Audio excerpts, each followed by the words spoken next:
This is the Collector Car Podcast, the home for the auto enthusiast. Join Greg Stanley as he applies over 25 years of insights and analytical experience to the collector car market. He will interview the experts and throw in some fun stuff as well. Hey folks, today I'm going to review the ugliest cars at Monterey Car Week, which is coming up, I think, next week. So there are some really interesting cars coming up for the auctions out there, but they make my eyes hurt. They're just ugly. So these ugly cars, these are ugly cars that are still somehow awesome. So I don't want people to think I'm being all negative here. I'm a little bit. They are ugly. I mean, that's a matter of opinion, but I think most of you will agree when you see what I'm talking about. But they actually are awesome as well. So in no particular order, we're off. So the first one is at Mecum. Mecum has a lot of ugly cars this year for some reason. Not quite sure why. Or I don't want to say ugly. They have the unique and rare, because these are unique and rare. So the first one is a 1927 Ford California Star. And believe it or not, it actually won an award in 1984 for being the prettiest car. So estimate for this car is $100,000 to $150,000. If you want to kind of picture it in your head, think of a red doorstop. So very angular with wheels and a Remington electric razor grill. So you got a red doorstop that's got a cut down windshield. It's got a lot of cool stuff to it. You'll find most of the stuff today I'm talking about, it comes down to execution on the front half of the car and the grill, the nose, the hood. That's where most of these companies seem to go wrong. So this particular one was designed by Don Werner. I guess he's pretty well known. So it's 1984 is America's Most Beautiful Roadster Award winner, which makes me wonder what was going on in 1984. It took 2.5 years to build this, 2,400 hours to complete the body, chassis, and suspension. It's one of the first mid-engine street rods, so it's got some pretty cool stuff going on. Like I said, it's actually an awesome car. Hand-formed aluminum body, racing suspension, Ferrari red paintwork, tan leather interior, Chevrolet V6 engine, mid-engine. Anyway, it's a lot of cool stuff. Willwood brakes. So that's the first one for today. The second one is a 1951 Studebaker Monterey. Now this one, I'll have to say, really hurts my eyes. This thing is so ugly from the front, well, and from the side. Yeah, a little bit from the back, but not as bad. So to help visualize this, picture a cross-eyed narwhal with an extra flipper. So what do I mean by that? Well, this car has a pointy nose, like a cone pointed nose, which is a horrible design thing in the first place. Actually, let me give you some history on this car first. So it was in the February 1954 issue of Rod and Custom magazine. The estimate is $200,000 to $300,000. It's pink with a pink and white interior. It was built by Glenn Heyer and Vernon Artoni. And it was inspired by Harley Earl's 1951 XP8 LeSabre. I know I'm saying that wrong. It was displayed at the 2016 Amelia Island Concours d'Elegance as a part of their Concepts Beyond Detroit class. And it was on an episode of Chasing Classic Cars with Wayne Carini, one of my favorite shows. So it has triple taillights from a 1952 Lincoln, which is actually pretty cool. That's where the extra flipper comes in. It currently has a dual quad Cadillac V8, which is really cool. But it is so ugly. It's got a nose. It looks like a bloated whale on the front. The headlights are below the nose cone, which is bad design to begin with. What is cool, it has kind of a Captain Nemo theme on the inside. So if you look at the gauges, they're kind of a Captain Nemo aquatic kind of cool theme. They're gold, which is a bad color to go with pink. Apparently the car was originally gold. Someone repainted it pink. So the rear end actually is probably the best look of the car. The side view and the front view are horrible. What's weird from the rear engine view, on the right-hand side of the bumper, there's like 7 cutouts, like you might put a fishing pole or something. I don't know what they were thinking. They had 7 cutouts just on the right side of the bumper. So really weird, really ugly. And again, that's from Mecum as well. Now the third one is ironically from Mecum as well. It's the 1933 Chevrolet Alex Tremulous design car. So if you don't know who Alex Tremulous is, he ended up designing the 1948 Tucker. So this is an example. I see many of these examples. A designer who has an iconic car that they make, iconic design, but then they have some really horrible, ugly stuff. So this is one of the horrible, ugly things that they designed early in their life. So this one is unrestored. Looks like it was dragged through the mud. It's got paint peeling off of it, rusty wheels. Looks like it belongs in a junkyard. To describe it, kind of think about a single-seat World War I airplane, so with the wings ripped off. So picture the body of a World War I airplane. It's got a little tail in the back. The wings are ripped off. Where the propeller would go, replace that with a manscaping razor.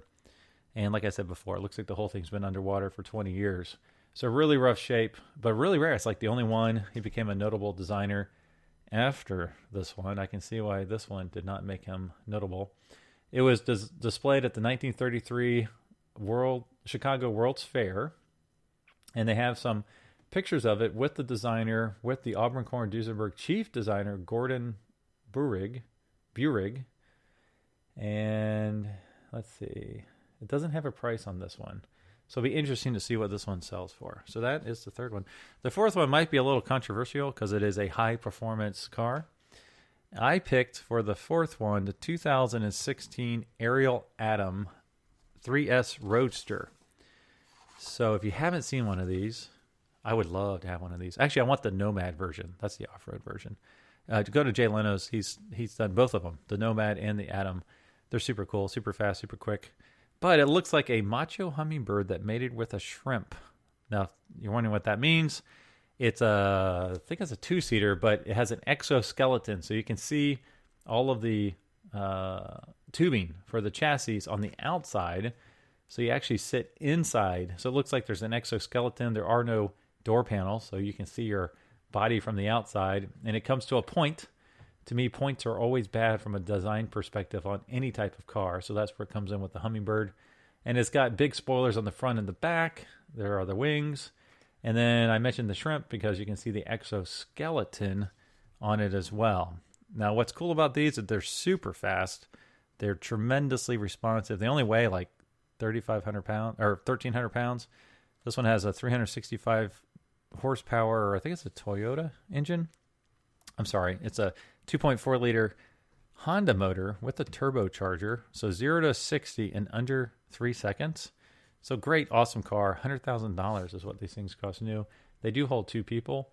So like I said, incredibly cool car, but also incredibly ugly.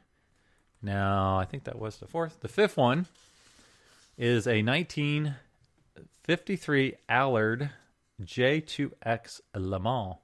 This is from Gooding.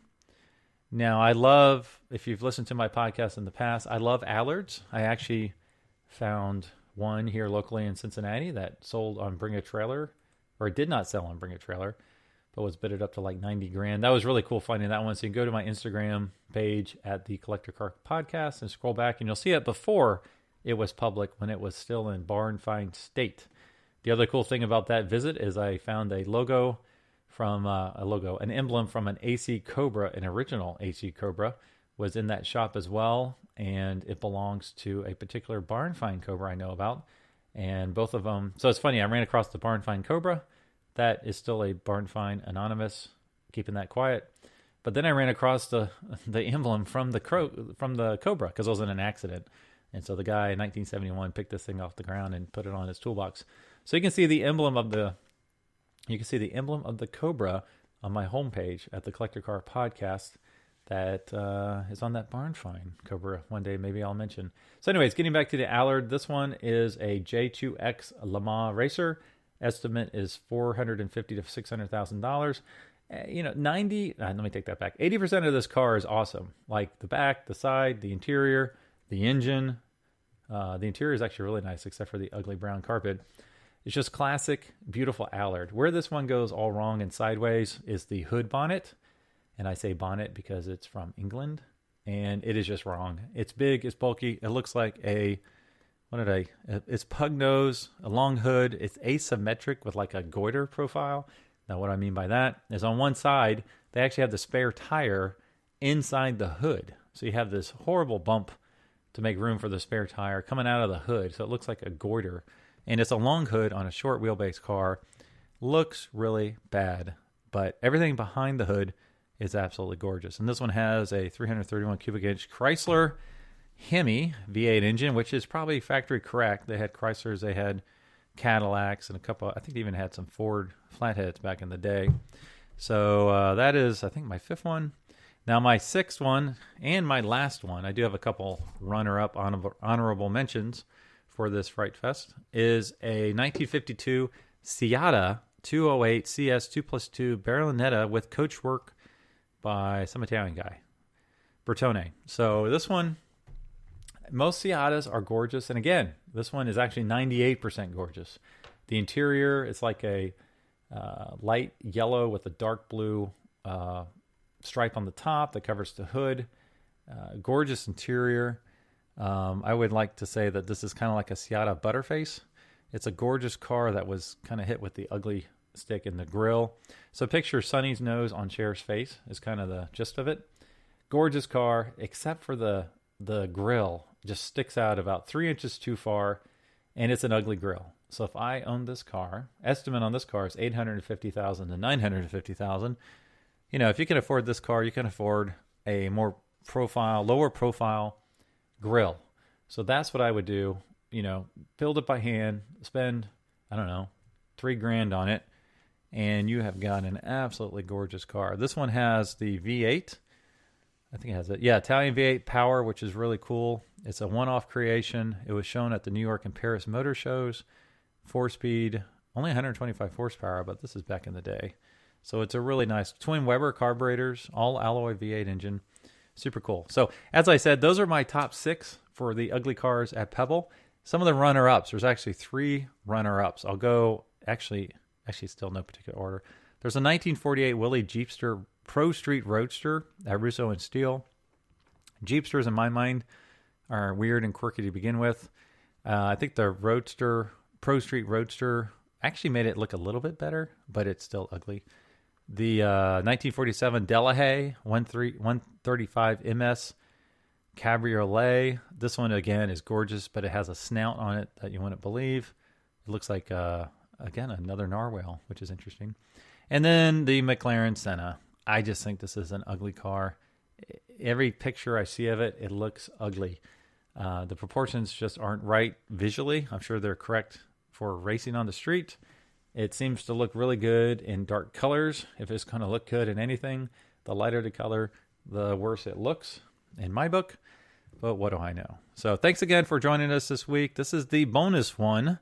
We'll be back again next Thursday, and if I'm on top of my game, I might have another bonus one coming out here in a couple days, maybe about the best Ferraris or the best Porsches at Monterey. So we'll see if I do it. Thanks for listening. Thanks for listening to the Collector Car Podcast. Don't forget to give us a nice rating on iTunes, and be sure to follow us on Instagram and everywhere else at the Collector Car Podcast.